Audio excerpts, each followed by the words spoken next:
David, we can't. There's no picture. If you want the video, should be.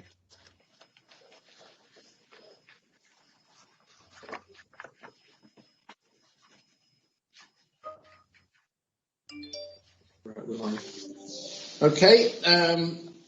Good morning, everybody. At the last meeting, I said welcome to the last meeting of the Countryside's Rights of Way panel. I was then told actually this is the last meeting, so I did apologise at the time, but this is definitely the last meeting of the Countryside's Rights of Way panel before the elections. Very quickly, we'll start with apologies, please. Have we any apologies? Good morning, Chairman. No, I've not received any apologies this morning. Have we any declarations of interest from other members? No. None to my knowledge. Okay, thank you. David Smith? No apologies. No, nothing. No. Okay, now I've got a personal interest in item number 4.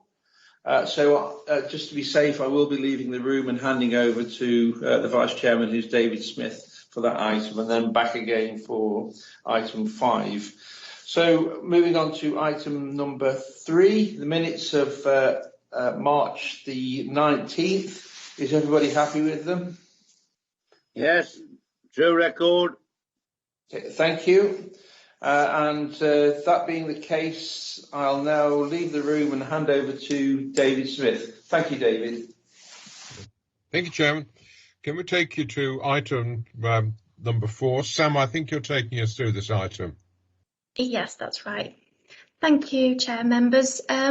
This application is from Mr. Martin Ray and is to add a footpath to the footbridge over the River Sow in Creswell.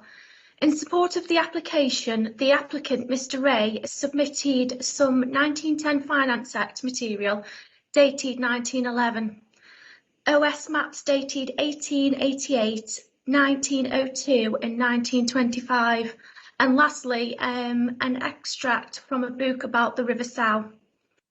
When the application was submitted, the applicant identified 3 landowners for the whole of the affected land.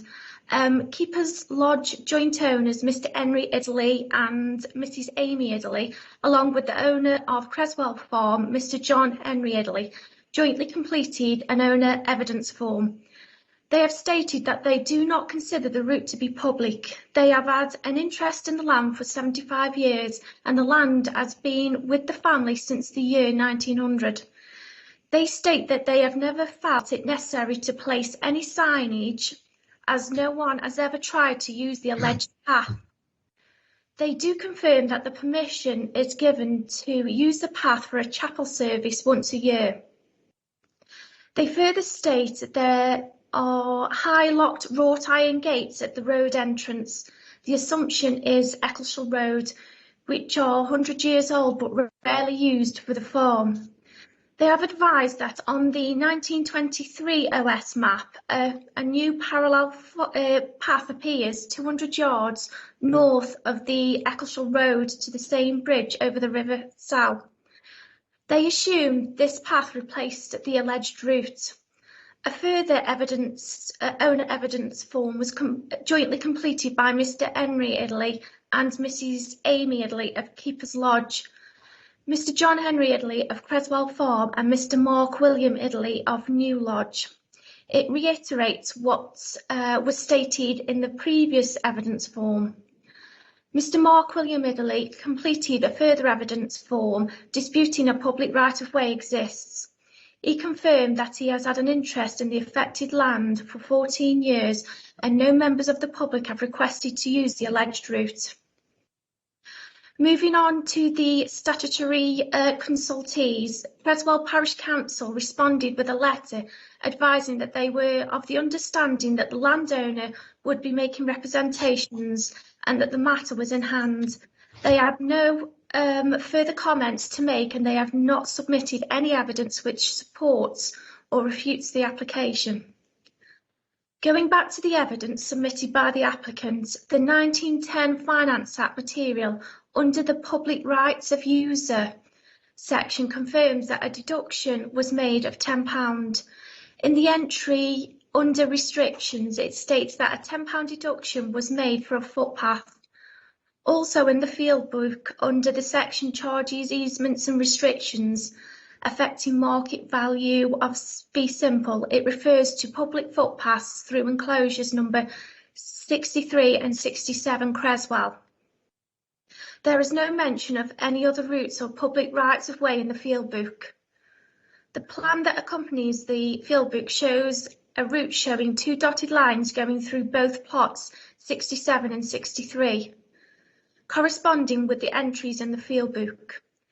The 2 dotted lines also bear the depiction FP, again corresponding with what is in the field book. The dotted lines follow a similar route to the alleged route being claimed. The route goes from Eccleshall Road past a chapel across the land to a footbridge crossing the River Sow.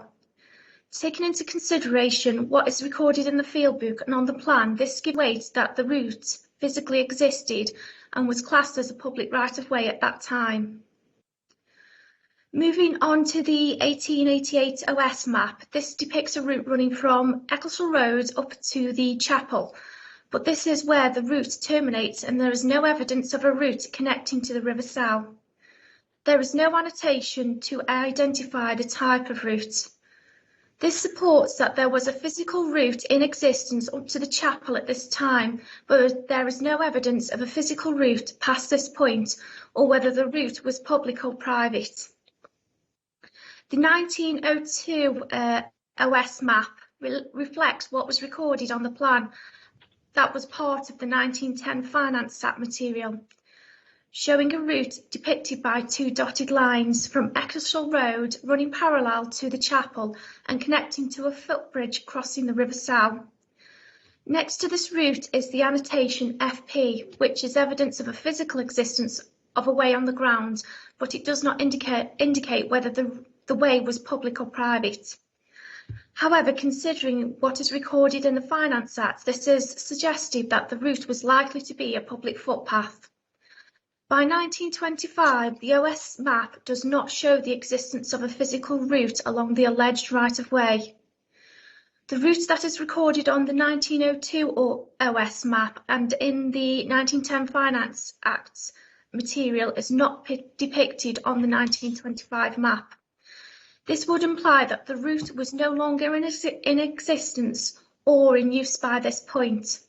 However, there is no clear evidence as to why the route is not depicted on the 1925 map. In relation to the extract from the book regarding the River Sow, this would seem to indicate that there was a public footpath in the area of the alleged right-of-way that passed the chapel and connected to the River Sow. However, it is not conclusive from the description that this relates to the alleged route or that the footpath mentioned was a public right-of-way. There is no map or visual aid to confirm that the footpath mentioned relates to the alleged route. The evidence from the book alone cannot confirm or refute whether the alleged route is a public right-of-way. Following circulation of the report, comments were received from the legal representatives of the landowners, Lanyon and Bowdler solicitors. They state that Creswell Farm has been in the ownership of the Idley family since it was purchased by John Henry Idley in 1927. They advise that none of the family can remember the alleged footpath being used by members of the public. They further state that the alleged footpath passes between 2 lodges known as Keeper's Lodge and New Lodge and through Creswell Farm. The part of the farm through which the route passes is used for grazing cattle. From the sales particulars, it would appear that New Lodge was built in 1914, and from the plans there has always been a gate between the 2 lodges and a fence around them, which obscures the alleged footpath. The premise of the landowner's objection is in their opinion that the alleged footpath must have either been diverted or extinguished before 1923.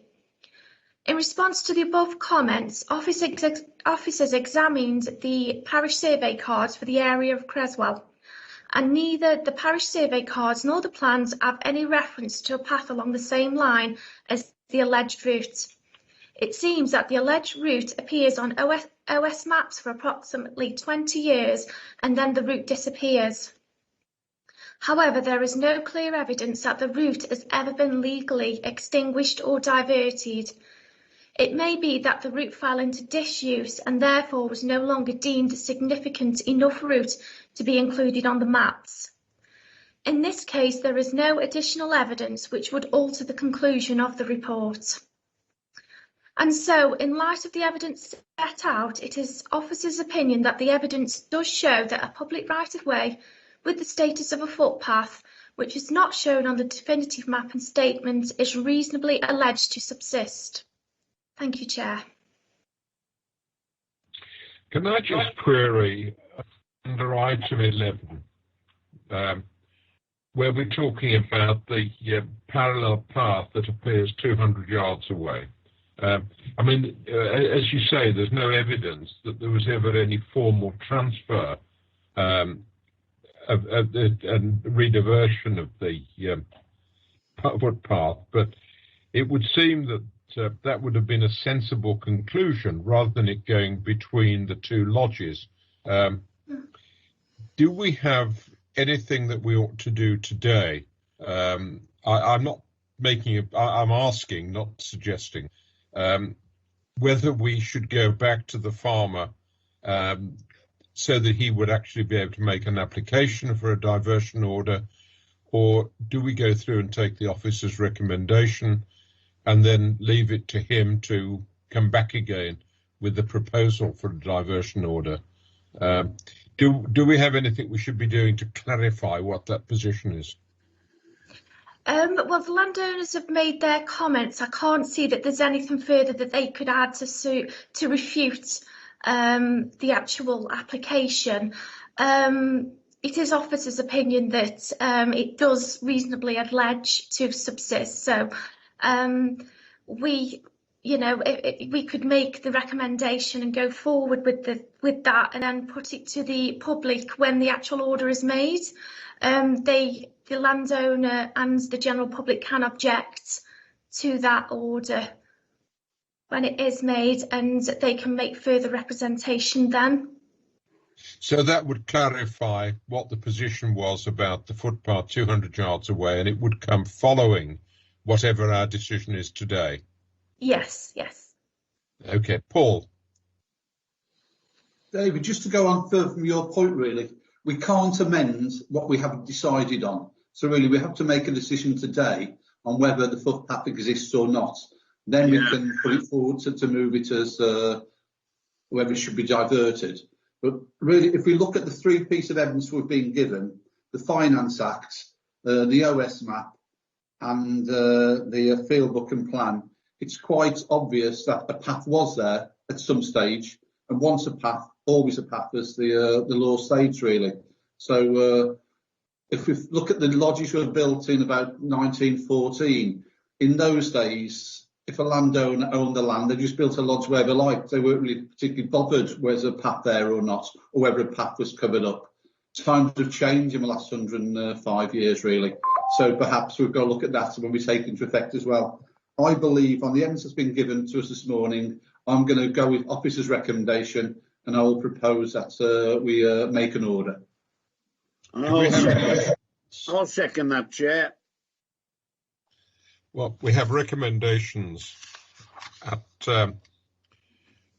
item 46 and 47 to make an order adding the public footpath on the best lines shown on the map attached at Appendix B, the definitive map and statement, which I think is what you're proposing. The other alternative is to reject the application and refuse to make an order to add the claimed way to the definitive map and statement. Paul, I think you're proposing item 46, the officer's recommendation. That is correct, Chair. And that's now been seconded. Are we all in agreement with that? Yes. Yes. Objections? Fine. Thank you very much. That's approved as per the officer's recommendation, And I now hand back to the chairman. Thank you.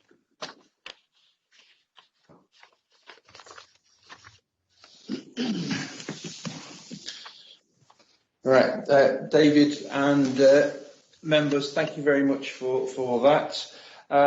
We now move on to item number 5, which is the Wildlife Countryside Act 1981, section 53, application for upgrading of public footpath number 8, Caverswall to Brideway status. So is this Sam again, or? No, this is me, Chairman. All right, please, could you carry on then, please, David? Thank you. Thank you, Mr. Chairman and members of the panel. This is quite an interesting application that we have before us today. It concerns the Section 53 application for the upgrading of public footpath number 8, Caverswall, to a Brideway status. Before we progress further, could I draw members' attention to Addendum X that was given as a late supplement in the published material.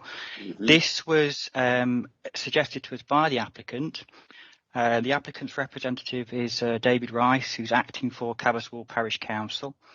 The applicant suggested we provided a better and more clearer plan and a sort of a clearer exposition of the actual line of the route that is the subject of this claim.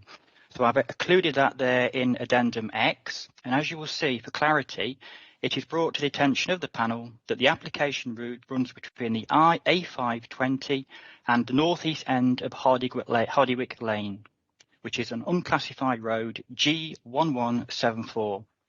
Now, if you've got the plan in front of you there is also an anomaly that came to light during the investigations into this application, in that the full extent of public footpath 8, Caverswall, does not extend along the full length of the application route.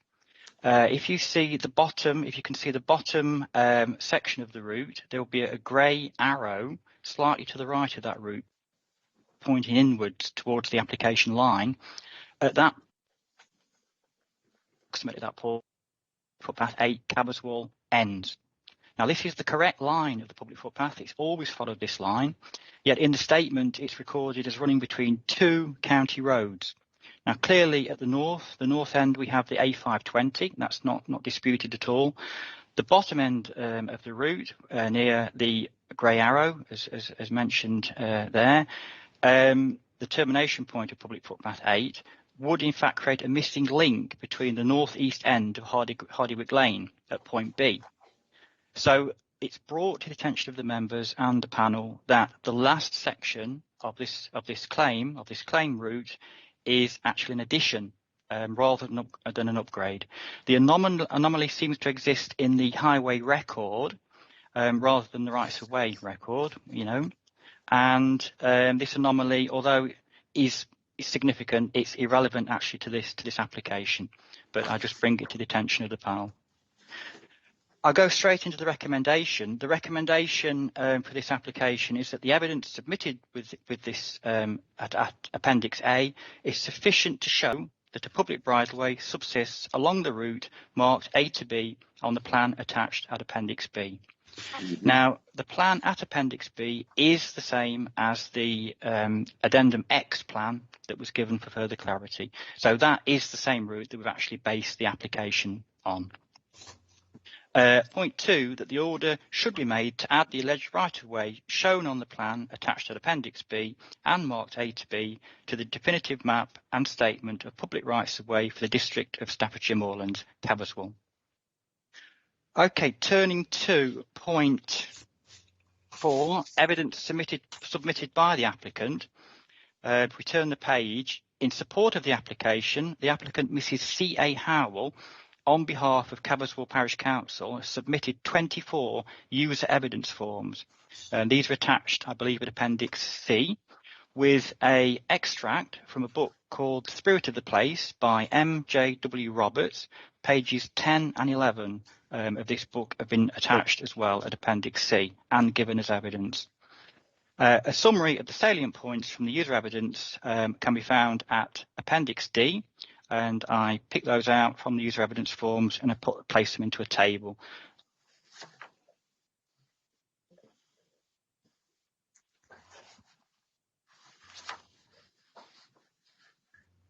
landowner that was concerned with the route in question. It was Mr. C. Dale of Highfield Stud Farm, Abbey Green Road, Leek.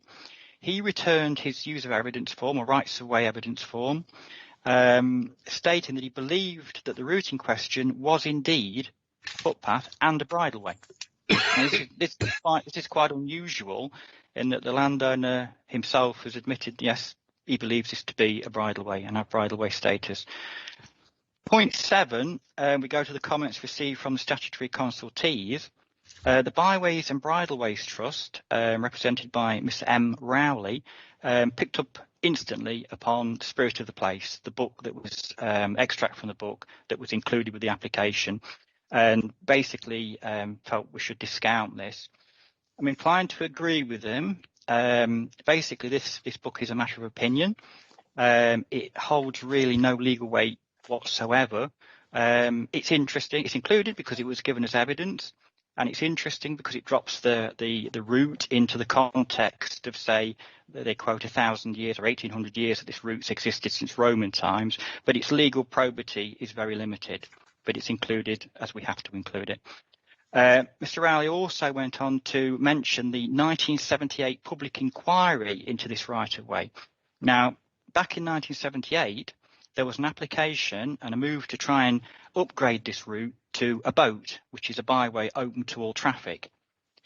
Now, when the application was made in 2001, the applicant, Caberswell Parish Council, left the upgrade status open as to whether it was a bridleway or a boat. It wasn't indicated. So, Staffordshire County Council, obviously we have the right to look at the evidence before us and then decide, based on the evidence, which status we think the application should be for.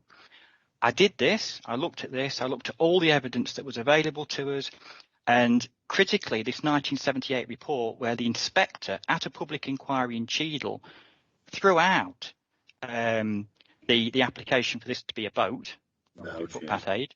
So for me to challenge that now, I would need significant evidence to tip those scales to say, yes, to challenge a public inquiry and the inspector's recommendation, I'd need significant evidence, which I didn't have in this report. To that end, the only option available to me was bridleway status. And that explanation there just sort of outlines the points around that 1978 inspector's report, where very thoroughly it was considered, was this route actually a boat? And it was not. Turning the page, further statutory consultees, the Staffordshire Moorlands Bridleways Preservation Group commented, again in 2001, and referred to the stiles, barriers and other things that have been erected on the route to prevent motorbike access and motor vehicle access. Now, it appears that motor vehicles were using the route for a protracted period of time. We have 20 years and more quoted. However, the use appears to have been infrequent. Now, this resulted in the challenge, this obstacle on the route, because horse riders obviously had been using this route for an even longer period of time, as we can see in the evidence. And this obstruction that was erected to prevent motorcycles in the interest of health and safety resulted in the challenge and this application being made. That point's quite critical, otherwise we probably wouldn't have the application before us now. The Staffordshire Moorlands Bridleways Preservation Group also went on to say and to consult DLA solicitors. Their view was that this was a bridleway. Now, clearly it was a public footpath at this time, so a stile or obstruction to prevent motorcycle access based on health and safety grounds, or in most cases to retain stock, is permissible on a public footpath. However, the Moorlands Bridleways Preservation Group maintained they believed this was a bridleway all along and said, well, we need to get these removed. In the end, those obstacles were removed, but they were removed on the basis of the DDA, the Disability Discrimination Act, which came into full force around that time. And council officers then sought to have those stars removed. And again, the route was opened up again to horse riders. Point 17, North Staffordshire Bridleways Association, they commented in support of the application and they highlighted the fact that this was a former route, and as such we believe it must have had the minimum of bridleway rights. this point is quite significant, because as a RUP, there is quite a strong suggestion that yes, it did have bridleway rights or even higher rights at some stage in the past. However, it's not conclusive evidence, and we need further evidence to tip the balance to say yes, certainly this was a bridleway. But I mention it there nevertheless, as it was raised by the North Staffordshire Bridleways Association. Okay, going to the comments on the evidence. I'll just go through the legislation. I'm aware members will know this. Other people may have joined us today that are not familiar with the legislation. But Section 31 of the Highways Act 1980 sets out the test that must be satisfied under statute for a way to become a public highway through usage by the public. In 1932, the Rights of Way Act introduced a statutory presumption of dedication by the landowner of a public right-of-way which could be proven by evidence of 20 years usage as of right and without interruption. This point is critical because the 24 user evidence forms all do support, well, they're weighted in favour of this 20 years usage. Turning the page, the onus is on the landowner to do so. Let's continue from the previous page.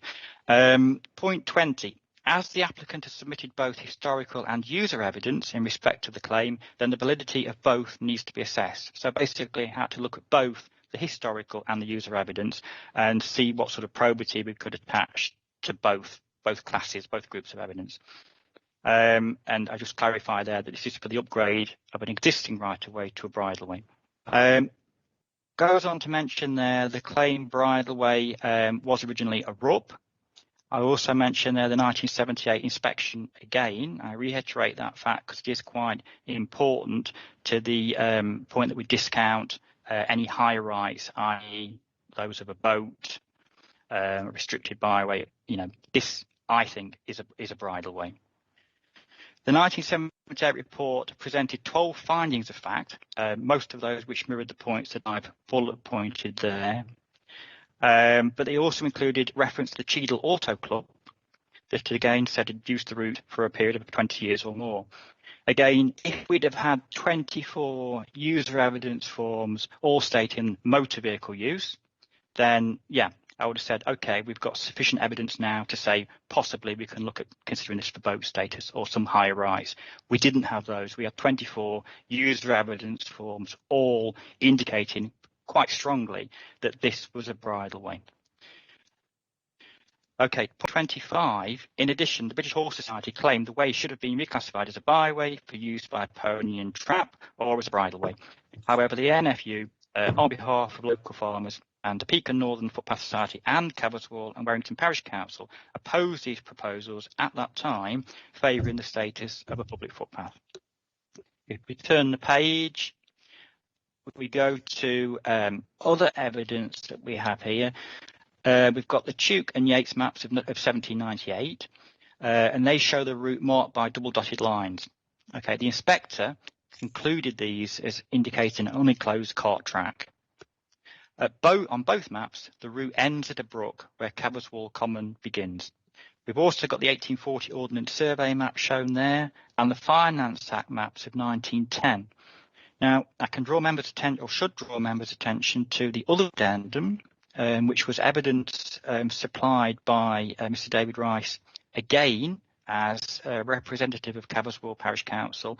He's included two Finance Act maps in that other addendum, which were not available to the 1978 inspector. Again, I've looked at this evidence because this is new evidence.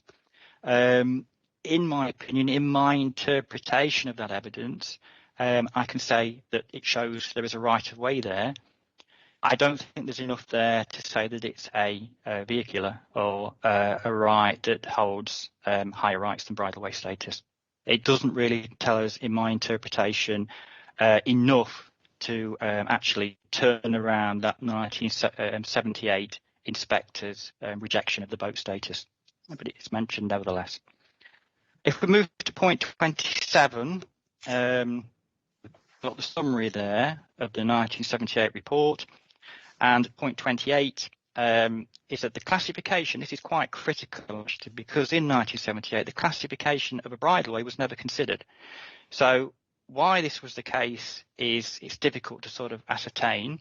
But in 1978, despite this intensive report and inquiry, nobody came forward to say this route should be a bridleway. It wasn't considered. However, of course, we're considering that now. And the evidence that we have before us is quite strong in this respect. Point 29, Staffordshire County Council's response to the Staffordshire Moorlands Bridleways Group at the time, given there, and there were objections to the downgrade. There was quite a lot of communication between different groups at the time, but in the end, it remained as a public footpath. Turning the page, we go down to next relevant point, that's 33. The historical information which led to the original designation of public footpath 8 as a RUP was based on the evidence which in 1949 was heavily weighted in its favour. So originally, this right-of-way had RUP status. That's road used as a public path. And this must have been pretty significant, or significant enough in 1949 for it to be recorded as such. This is background information to the claim and suggestive, although not conclusive, of higher rights, in this case, I believe, bridleway status. 34 and 35 basically give a background into RUPs, which I'm sure members are aware of anyway from previous reports, and it's more general information. If we go over to the page to point 37, we look at the user evidence forms, which are more critical to this application. We've got 24 user evidence forms. I think there is a typographic error in these paragraphs. Some of it gives 23, but there are actually 24. Apologies for that error. Of those 24 user evidence forms, if we go down to skip that one. No. Yeah, if we could deal with these first, point 38, we'll take it in order. The user evidence plans show the route, and they're all consistent. They're all the same. They all show the route along the same line. And this is the line we have in the Addendum X and in Appendix B. And this is the route the application was based upon. We mentioned point 39, the stile that had been there to prevent the motorbikes, that then resulted in the challenge in 2001. Horse riders had used the route for the relevant 20-year period, had done so, and again, this is critical to the case, without seeking permission, and they'd done so without secrecy and without force. Now, these 3 points are very important to the claim. Clearly, it's more difficult, more problematic for a horse to escape the notice of a landowner than a person. The horse is significantly larger than a person, and it would not be not noticed, we would think, over a period of 20 years. It would be less likely to be missed. Point 42, neither legislation nor the applicable case law sets out a minimum level of user that is expected or required to support a claim that a route exists. The case law does suggest that the amount of usage should be such that it is enough to bring home to a reasonable landowner that the public are using a way, and that use is as if it was a public highway, i.e. as of right. And that just reiterates the point I made just a minute ago there, that, it's hard for quite extensive equine use to be missed by any landowner. Okay, point 43, the total user evidence that spans the relevant period of 20 years is almost half that of the amount of submitted users. This could be considered sufficient enough to bring that use home to a landowner. In addition, it is more likely than not that horses would be noticed using a route than persons using that on foot. Again, reiterating that point. The user evidence forms and signed statement testifying to many years' use of the route provide significant evidence that this has been done as of right, without permission, and by its nature without secrecy. The fact that stiles were only installed where motorbikes became a problem suggests that no one prior to this had complained about horses accessing the path. In addition, the evidence records 3 individuals who had known the way for periods of 66 years, 50 years and 50 years respectively. However, their personal use was solely on foot, and as such of little value as supporting evidence to the bridleway claim. However, in some of those, 1 or 2 of those points, those cases, they do refer to horses on the right of way. Point 45, and this is quite interesting as well, because there was a Cabotwell Parish Council meeting on the 19th of February 2001, It was well attended by over 50 local residents, and strangely, they expressed their astonishment, outrage and anger over the erection of stiles on the route. And the concern was voiced about a lack of public consultation and the perceived change of use from a bridleway to a footpath. So back in 2001, at a, shall we say, a fairly well-attended parish council meeting, there was actual local surprise that this wasn't a bridleway. And I think that's quite important, because the perception there was, yes, this is a bridleway. Turning the page, we again mention there the bridle path since 200 AD. Again, there's no legal probity that we can add. This is a work that's based on a person's interpretation, and it's a matter of opinion, but it's given out of interest, and it's given because it was evidenced by the applicant. Okay, we move to comments on all available material. For the application to be successful, it will have to be shown that the public used the alleged route as of right and without interruption for a period of at least 20 years prior to the status of the route being brought into question, or that it can be inferred by the landowner's conduct that he had actually dedicated the route as a public right-of-way, and the right-of-way had been accepted by the public. In order for the right of the public to have been brought into question, the right must be challenged by some means sufficient to bring it home to the public that their right to use the way is being challenged.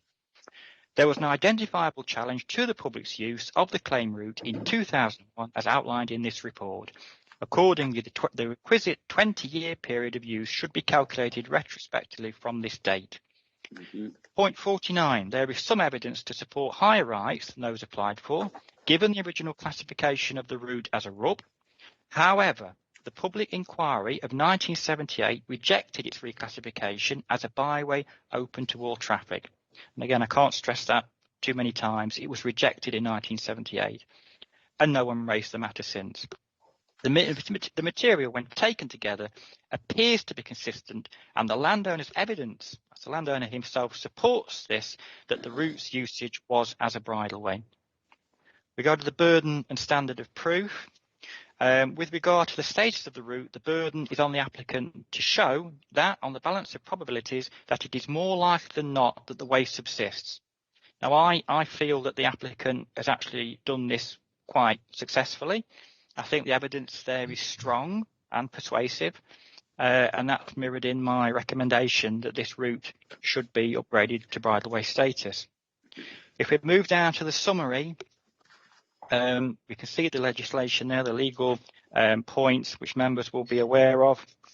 If we turn the page and we go down to point 57, we can demonstrate public usage between 1981 to 2001. So this just outlines that relevant period is between 1981 and 2001. We don't go all the way back to 200 AD. But it would be interesting, to consider that at some point, probably for some local historian. Point 58. Yeah. If the test in the first part of section 31 is considered as to whether the way subsists and the balance of probabilities, the courts have indicated this can be satisfied by considering whether it's more probable or more likely than not. As Lord Denning in the case Miller said, if the evidence is such that the tribunal can say we think it is more probable than not, the burden is discharged. But if the probabilities are equal, it is not. Again, I think the burden here has been discharged. I do believe that there is a bridleway subsisting along the entire route subject to this claim. In this instance, your officers consider this use is sufficient and does satisfy the statutory test set out in section 31 when considered on the balance of probabilities. I put at point 60, in this instance, there is also evidence for a common law dedication, and available evidence shows that the owner of the land over which the way passes has dedicated it to the public. An implication of dedication may be shown at common law level if there is evidence from which it may be inferred that a landowner has dedicated a right-of-way and that the public have accepted the dedication. Evidence of the use of a way by the public as of right may support an inference of dedication and may also be evidence of the acceptance of a dedication by the public. And I think given we had no challenge and given that this was equine use on the route and difficult to escape notice over a 20-year period, I think that point is also satisfied quite successfully too. If we move to the conclusion then, in light of the evidence as set out above, it is your officer's opinion that the evidence does show that a public right-of-way subsists with the status of a bridleway. It is the opinion of your officers that the County Council should make a modification order to add the public bridleway, which is the subject of this application, to the definitive map and statement of public rights-of-way for the district of Staffordshire Moorlands, Cabberswall, the minimum width of 3 metres. Now, I've stated a minimum width of 3 metres here, which I think is normal, is standard. But as regards the maximum width, the nature of this route is somewhat problematic in that it falls between 2 boundaries. Some of these boundaries appear to vary in width. Some of them are overgrown. My recommendation would be that no maximum width is stipulated or even recommended in this report, and that it would fall then between the boundaries. As long as we have a minimum width of 3 metres, I think that is the most critical point. Mr. Chairman and members of the panel, I'm happy to take any questions. Thank you.